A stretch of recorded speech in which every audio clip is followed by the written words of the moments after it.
کوئی بھی انسان دنیا کو ایک حقیقت سمجھ لے اور اس کی کامیابی کو اپنا مدعا بنا لے، دنیا کی زندگی کو اصل سمجھ لے اور اس کی کامیابی یا ناکامی کو حقیقت سمجھ لے، تو پھر اگر ایسی ذہنیت بن جاتی ہے تو اس کو قرآن کی کوئی ضرورت نہیں رہتی۔ عملی طور پہ آج ایسا ہی ہو رہا ہے، اور آج کی بات نہیں ہے، صدیاں ہو گئی ہیں کہ مسلمان قرآن کو چھوڑ چکے ہیں۔ اللہ اکبر اللہ اکبر اللہ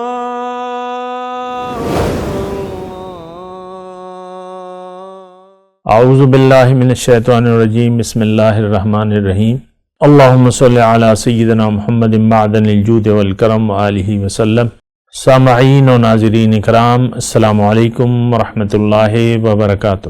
آج کا ہمارا موضوع یہ ہے کہ کیا قرآن پاک کی ہمیں کوئی ضرورت ہے؟ جی نہیں، بالکل نہیں ہے۔ آج کے جو برائے نام مسلمان ہیں ان کے عمل سے یوں لگ رہا ہے، یا وہ اپنے عمل سے ایسا کہہ رہے ہیں کہ ہمیں قرآن کی کوئی ضرورت نہیں ہے۔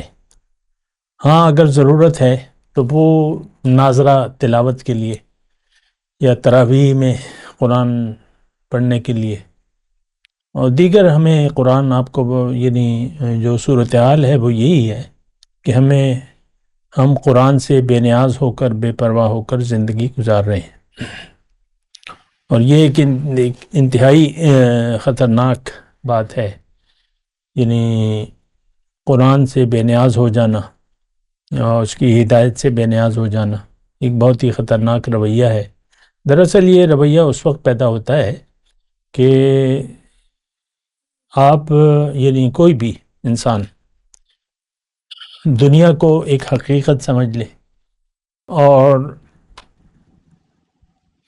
اس کی کامیابی کو اپنا مدعا بنا لے، دنیا کی زندگی کو اصل سمجھ لے اور اس کی کامیابی یا ناکامی کو حقیقت سمجھ لے،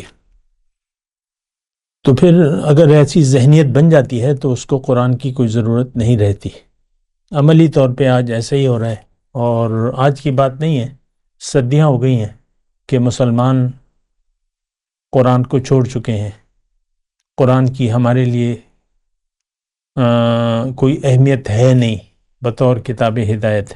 دیکھیں، ایک بات نوٹ کر لیں، پہلے تو ہم اس کو دیکھیں گے کہ قرآن ہے کیا۔ قرآن میں لکھا ہے ان ھذا القرآن یہدی للتی ہی اقوم۔ قرآن انسان کو اللہ کا سیدھا راستہ بتاتا ہے۔ اب جس کی منزل اللہ نہ ہو تو اس کو تو قرآن کی کوئی ضرورت ہی نہیں ہے۔ ان ھذا القرآن یہدی للتی ہی اقوم، قرآن اللہ کا سیدھا راستہ بتاتا ہے۔ تو ایک بات تو دیکھیں، بالکل آپ نوٹ کر لیں، اگر آپ قرآن کی آپ کو کوئی پرواہ نہیں ہے، یعنی قرآن کی ہدایت کی، یا آپ اس سے ہدایت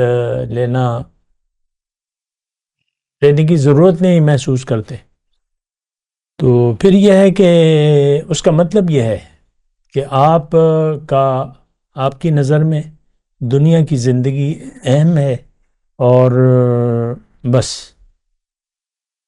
اور یہی زندگی ہے۔ یعنی آپ کی نظر میں اگر صرف دنیا کی، یہ میں بار بار دہرا رہا ہوں بات کو، اس کو ذرا نوٹ کر لیں، اگر آپ کی نظر میں دنیا کی زندگی یہی ہے اور اسی کی حقیقت ہے، پھر آپ کو قرآن کی ضرورت نہیں رہے گی۔ تو اصل میں تو دیکھیں، قرآن جیسے کہ میں نے عرض کیا کہ اللہ تعالیٰ کا سیدھا راستہ بتاتا ہے۔ ہر پیغمبر اللہ تعالیٰ کی طرف دعوت دینے والا ہے۔ وَإِنَّكَ لَتَهْدِي إِلَىٰ صِرَاطٍ مُسْتَقِيمٍ، قرآن میں لکھا ہوا ہے کہ آپ اے پیغمبر ان کو سیدھا راستہ دکھانے والے ہیں، اور یہ سیدھا راستہ ہے کس کا؟ دیکھیں، قرآن کا بعض کی تفصیل کرتا ہے۔ مثال کے طور پہ سورہ فاتحہ میں ہم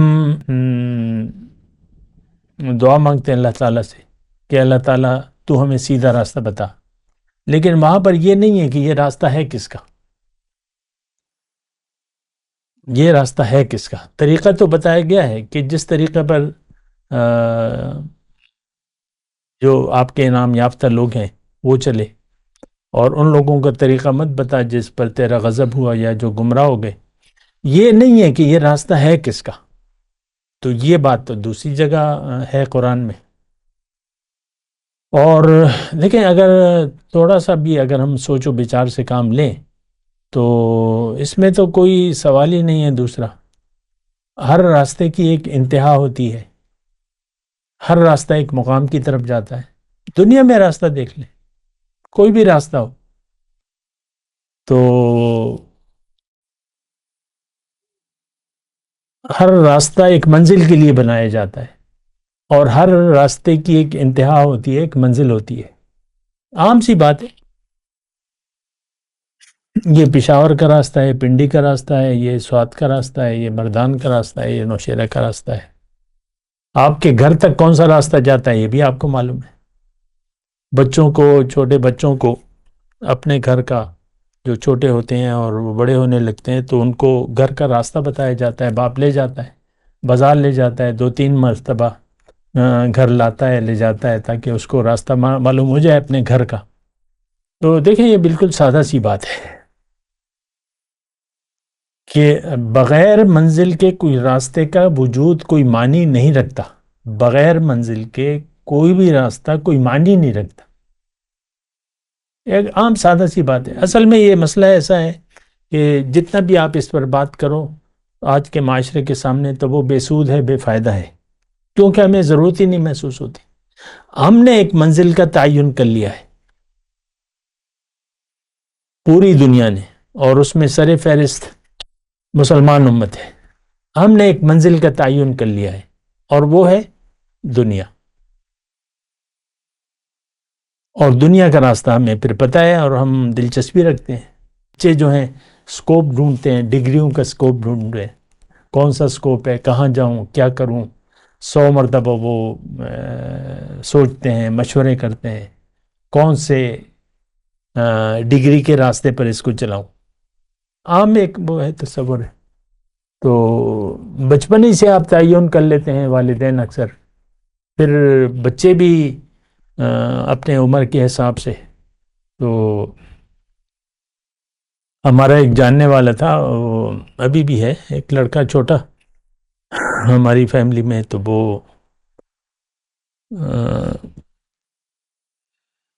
کہتا تھا میں فوجی بنوں گا، چھوٹا تھا جیسے فوجی، تو وہ آج کل فوجی بنا ہوا ہے، مونچھیں داڑھی آ گئی ہیں، سب فوجی ہے، فوجی وردی پہن رہا ہے۔